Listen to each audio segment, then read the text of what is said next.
Today we're going to be talking about global news. You heard of climate change? What about carbon footprint? You heard of fossil fuels? You heard of global warming? Our world produces huge amounts of carbon dioxide emissions from coal, natural gases, oil, and industrial and non-renewable municipal waste. Let me paint you a picture.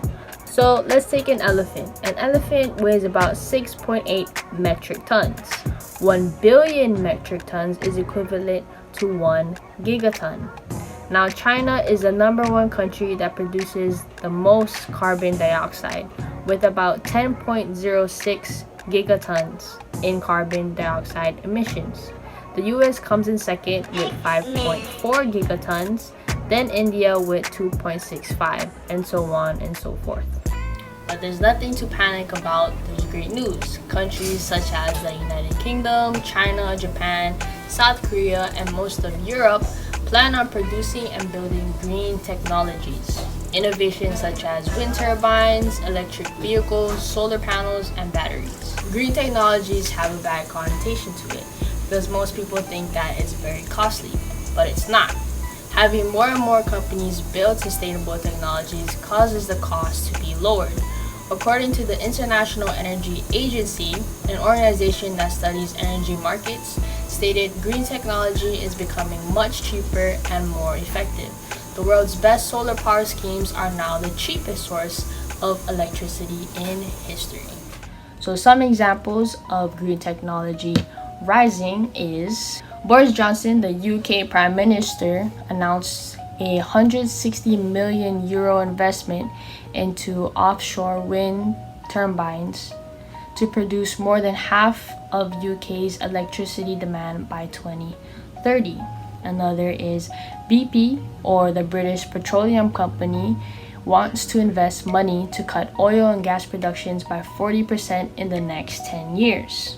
The UK government is not paying for new wind turbines. Instead, they have private sectors that pay for it. Reason being is because offshore wind turbines will be profitable in the long run. Because basically the country will be getting free energy. It costs a lot of money now, but if it means free energy in the future, then why not? Another example is the European Union signed up for a €1 trillion plus green stimulus plan towards renewable energy. China hopped on board too, the president promising that he wants to cut carbon emissions to net zero by 2060.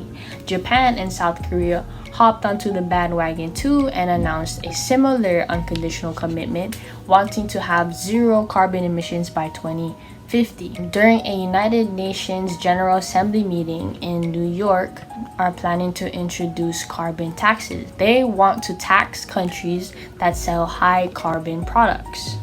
They want to invest more into wind power, solar power, electric cars, carbon capture and storage, and other green technologies. This in turn will cause a learning curve. The more you produce something, the better you get at it, according to Spencer Dale. So as the learning curve for technology rises, the cost for these technologies will go down, making renewables increasingly competitive, which in turn will lead to more investing into these things and more renewable power for everybody. So how does this news of green technology relate to ethics? Let me quickly just quote Rudy Dombrich. So he said, "Things take longer to happen than you think, but when they happen faster than you can imagine." So you remember this? The BlackBerry. The CEO of BlackBerry 10 years ago looked down upon iPhones, saying that it was just another entry into this dog-eat-dog world of cell phones. But now BlackBerries are a thing of the past and iPhones are now in everybody's hands. iPhones or smartphones. So how did iPhones get so big? It was because of the concept of learning curves. Manufacturers learned how to make iPhones and smartphones cheaper and better. Touchscreens, batteries, data networks, small compact computer chips, and microsensors, they were cheap and reliable and still small enough to make smartphones possible. So if the concept of an iPhone can grow exponentially, so can the concept of green technology.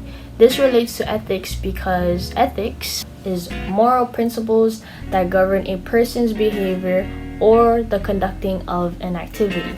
iPhones have a big impact on how people behave because it gives us access to all these platforms, all this access to connect with others from oceans away. We learn new ways of living, things to eat, what to wear, things to do, concepts to learn, subjects to practice, all of these things. So if iPhones can do that, imagine what green technology can do. The path that green technology is taking now, having it so cheap and soon to be adapted by many manufacturers and many countries, this will make third world countries have better chances in sustaining their communities and providing for their people. So ending this video with the push for green technology to skyrocket like iPhones, how will this affect the lifestyle of countries? First world countries, second world countries, and third world countries. Thanks for watching.